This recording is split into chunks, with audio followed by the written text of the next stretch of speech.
ఓం శాంతి. శివపరమాత్మ మహావాక్యాలు. బాబా సేవా కేంద్రాలన్నిటిని చూస్తున్నారు. తనువు, మనసు, ధనంతో ఎంత ప్రసన్నంగా ఉన్నారు అని. మరి వాక్యాల గురించి ఏం చెప్తారో మహావాక్యాలు? ఇంకా మనం తెలుసుకుందామా? ఈరోజు బాబ్దాదా చాలా సేవా కేంద్రాలను మరియు ఉపసేవా కేంద్రాలను చూశారు. విదేశాలలో కాదు, భారతదేశంలో ఉన్న సేవా కేంద్రాలను చూశారు. సేవా కేంద్రంలో విశేషంగా సేవాదారులు ఉన్నారు. ఈరోజు బాబా అంతా తిరుగుతూ సేవా కేంద్రాలను, సేవాదారులను చూశారు. చిన్న పెద్ద అన్ని స్థానాలలో పరిశీలించారు.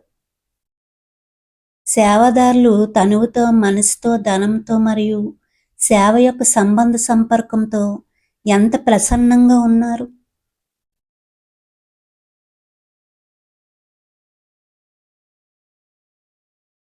అయితే ఎందుకంటే ఈ విషయాలే విశేషమైనవి కదా. అయితే ఏం చూశారు? తనువైతే అందరిది పాతదే. యువకులైనా పెద్దవారైనా అక్కడక్కడ చిన్నవారు పెద్దవారి కంటే బలహీనంగా ఉన్నారు. ఎంత పెద్ద రోగమైనా నేను బలహీనుడిని, నేను రోగిని అని ఈ రోగం యొక్క భావన రోగాన్ని పెంచుతుంది.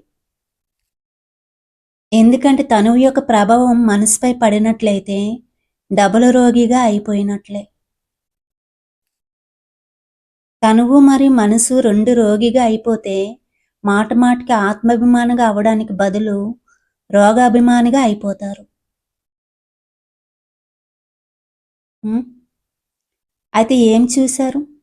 ఎక్కువ మంది ఏ రోగమైనా లేదా కర్మల ఖాతైనా అది పూర్తి చేసుకుంటున్నారు, కానీ 50% డబుల్ రోగిగా ఉన్నారు, మరి 50% సింగిల్ రోగిగా ఉన్నారు.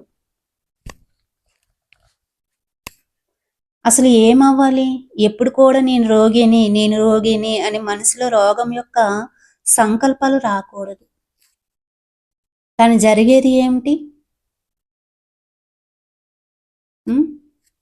నేను రోగిని అని పాఠం పక్కా అయిపోతుంది. ఒక్కొక్కసారి నిజానికి రోగం ఏమి ఉండదు, కానీ మనసులో సంతోషం లేని కారణంగా నాకు నడుము నొప్పిగా ఉంది అని సాకు చెప్తారు. ఎందుకంటే ఎక్కువ మందికి కాలు నొప్పులు లేదా నడుము నొప్పి ఎక్కువగా ఉంటుంది. ఒకసారి నిజంగా నొప్పి ఉండదు, కానీ నాకు నడుము నొప్పిగా ఉంది అంటారు. ఎందుకు? మనసు బాగాలేనప్పుడు. దాన్ని ఎలా పరిశీలిస్తారు? నడుము నొప్పి ఉందా లేదని పరిశీలించి థర్మోమీటర్ వైద్యుల దగ్గర ఏమైనా ఉందా? ఎక్స్రే తీయించాలంటే చాలా ఖర్చు అయిపోతుంది కదా. తను గురించి ఏం చూశారు చెప్పారు కదా. కొంతమంది సేవదారులు ఇలా అనిపించారనమాట. మీరు అందరూ కూడా సేవదారులే. అందరు కూడా సేవదారులే, అవునా కాదా? అచ్చా. ఓం శాంతి.